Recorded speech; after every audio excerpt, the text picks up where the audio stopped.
माता दी। Today we are going to talk about imagism.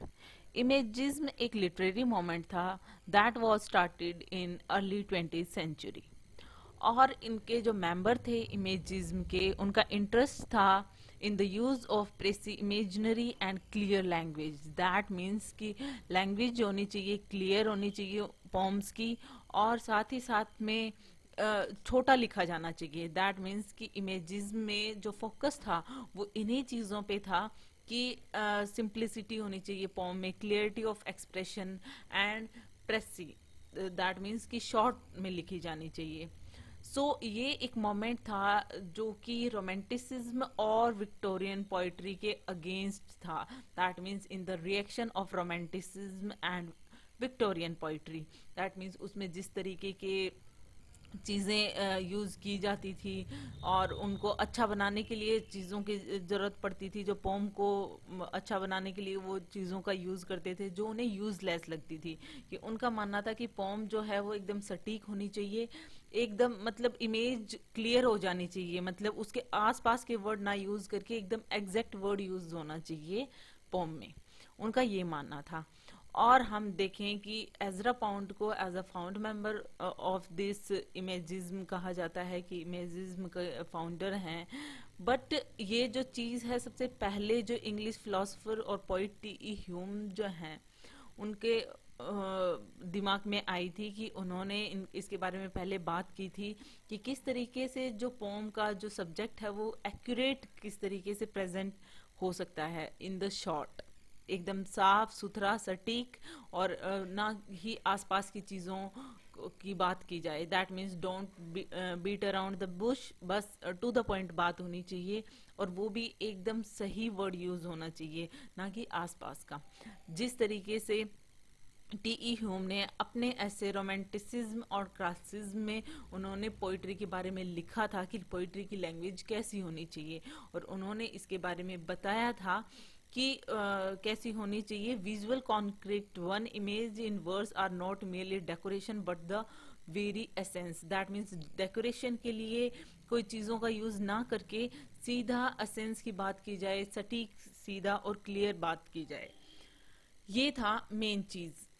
अगर हम आगे देखें तो अगर इसमें जो मेंबर्स थे या राइटर्स थे इमेजिज्म में, वो ऐसी राइटिंग स्टाइल निकाल रहे थे जो कि छोटी हो, मतलब कम शब्दों में ज्यादा बात कही जाए, और मतलब यही चीज़ें उन्हें आगे हेल्प करेंगी।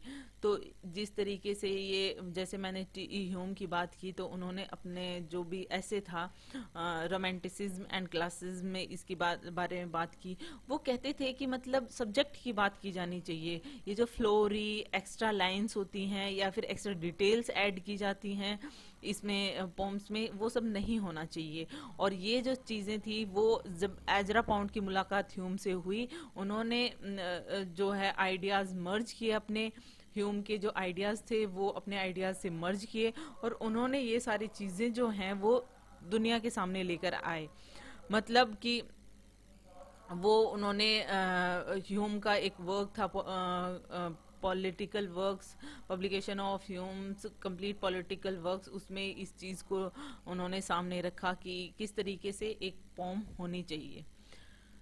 इस तरीके से अगर हम ये कहना चाहें कि इमेजिज्म जो थे उसमें किस तरीके की चीज़ें रिजेक्ट की जाती थी, दैट मीन्स कि ट्रेडिशनल स्टाइल जो कि रोमांटिक में विक्टोरियन एरा में वो जो चीज़ें हो रही थी, जॉर्जियन पोइट्स जो कर रहे थे, वो सारी छोड़कर वो फ्री वर्स में लिखना चाहते थे। वो चाहते थे कि रिदम और राइम पे ना जोर देकर हमें इस चीज़ पे जोर देना चाहिए कि पोम में क्या शब्द ज़्यादा ज़रूरी है और जो उसका मीनिंग और अच्छे से समझा सके।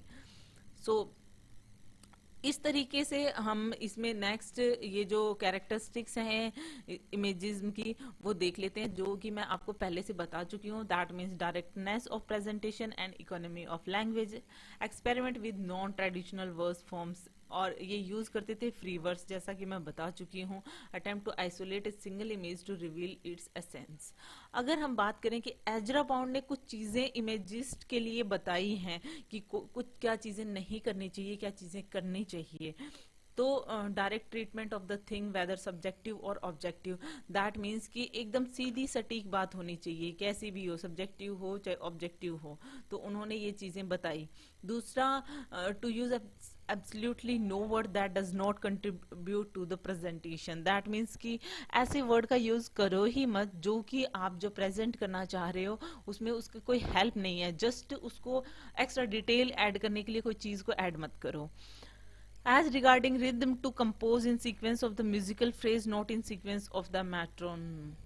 So इस तरीके से वो ये बताते हैं कि फ्री वर्ड्स में लिखना, रिदम एंड राइम पे इतना ज्यादा डिटेल ऐड करने की जरूरत नहीं है। तो ये सारी चीजें जो हैं एजरा पाउंड ने बताई कि किस तरीके से ये होना चाहिए। इस तरीके से हम देखें तो इन नेक्स्ट हम बात कर लेते हैं कि इमेजिज्म के पॉइंट्स कौन कौन से थे, कौन कौन से मेंबर्स थे इनके जो इस तरीके की पोम लिखने पे ज्यादा जोर देते थे।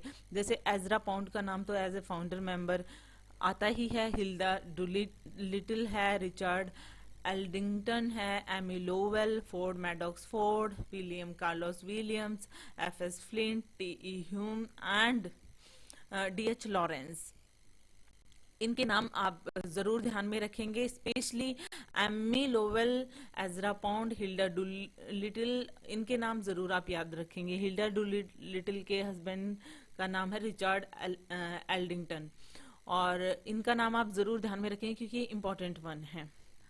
सो अगर हम नेक्स्ट बात करें इनके वर्क्स की, तो एजरा पाउंड का जो वर्क है इन ए स्टेशन ऑफ द मेट्रो, ये मतलब परफेक्ट एग्जाम्पल है इमेजिज्म की। अगर पोम की बात करी जाए तो दैट मीन्स कितना छोटी पोम लिखने के बावजूद भी उसमें सटीक अगर वर्ड समझाने हो तो in the station of the metro में इस पोम में, जैसा कि नीचे दो ब्लू लाइंस आपको दिख रही होंगी, ये हैं ये पोम की 2 लाइंस। इसमें टोटल ही 14 वर्ड्स हैं। दैट मीन्स एजरा पाउंड ने एज एन एग्जाम्पल ये पोम उन्होंने लिखी थी, और ये पहले काफी बड़ी थी, फिर इसको प्रेसी फॉर्म में लिखा है, दैट मीन छोटे फॉर्म में लिखा है इसको।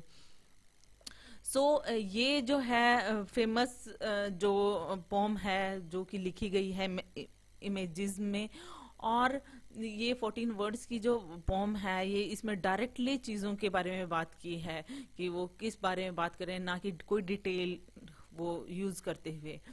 सो इसमें जो भी है कि वो ये नहीं कहते हैं कि मतलब चीजों को सटीक लिखना है, लेकिन वो ये नहीं कहते हैं कि मतलब डिटेल वगैरह ऐड करने के लिए मना करते हैं। जैसे इसमें वर्ब्स की मिसिंग है, सीधा वो सब्जेक्ट्स की बात कर रहे हैं। इस तरीके से जैसे इस पॉम में उन्होंने लिखने की कोशिश की है कि किस तरीके से जो फेसेस हैं क्राउड में अपीयर और डिसअपीयर हो रहे हैं इन द सेम मैनर, जैसे कि एक ट्री की ब्रांचेस हैं, ब्रांचेस पे जो पेटल्स लगे हुए होती हैं वो भी मतलब इसी तरीके से अपीयर और डिसअपीयर होती हैं जैसे क्राउड में लोगों के फेसेस। सो इस तरीके से उन्होंने ये बताने की कोशिश की है, और साथ में वो ये भी कहते हैं कि वो जो पेटल्स हैं वो काफी स्मॉल हैं और मतलब किसी भी मोमेंट वो गिर सकती हैं, दैट मीन्स इतनी ज्यादा कमजोर हैं। तो इस तरीके से उन्होंने इस पोम को मतलब सटीक फॉर्म में लिखने की कोशिश की है, और बिल्कुल सीधे सीधे तरीके से उन्होंने ये समझाया हुआ है कि क्षण भंगुर किस तरीके की वो किसी भी क्षण गिरने वाली पत्तियां हैं, और जो पेड़ की शाखाओं पे जो पंखुड़ियां लगी हुई हैं उनके समान भीड़ के चेहरे जो हैं वो दिख रहे हैं और गायब हो रहे हैं, मतलब अपीयर हो रहे हैं और डिसअपीयर हो रहे हैं। सो नेक्स्ट अगर हम वर्क की बात करें तो टी.ई. ह्यूम ने जैसे कि ऑटम और ए सिटी सनसेट में भी उन्होंने बहुत अच्छे से इस चीज को बताने की कोशिश की है इमेजेस में कि डायरेक्टली किस तरीके से आप अपने शब्दों को बयां कर सकते हो पोम में।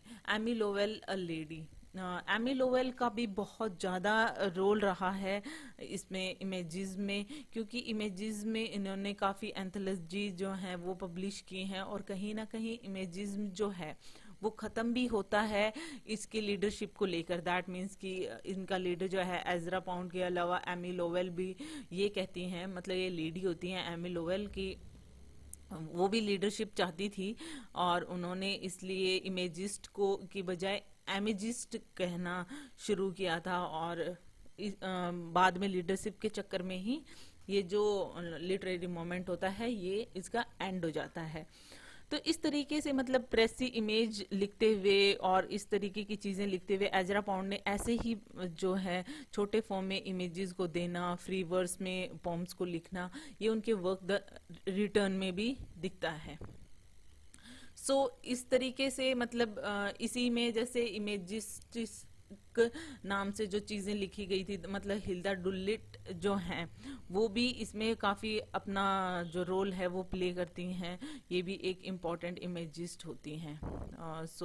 आप इनका भी ध्यान रखेंगे। इनकी जो एंथोलॉजी है वो पब्लिश हुई थी, एजरा पाउंड ने की थी डैश इमेजिस्ट के नाम से, an anthology in the Gleb, और ये 1914 में पब्लिश हुई थी। और इसमें एंथोलॉजी का मतलब ही ये होता है कि मतलब बहुत सारे जो राइटर्स होते हैं वो अपने वर्क एक जगह पे पब्लिश करवाते हैं।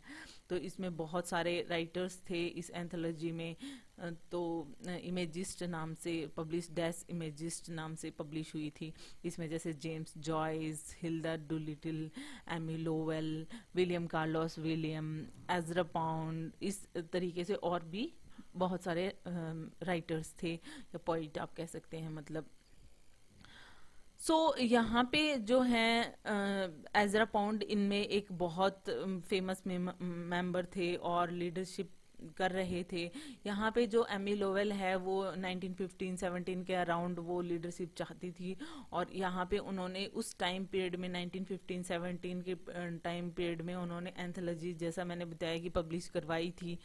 और उन्होंने एंथोलॉजी का, उनकी एंथोलॉजीज का नाम था सम इमेजिस्ट पोइट्स। और इस तरीके से मतलब बाद में ये जो है लीडरशिप को लेकर ये जो भी था इमेजेस लिटरेरी मोमेंट जो था वो खत्म हो जाता है।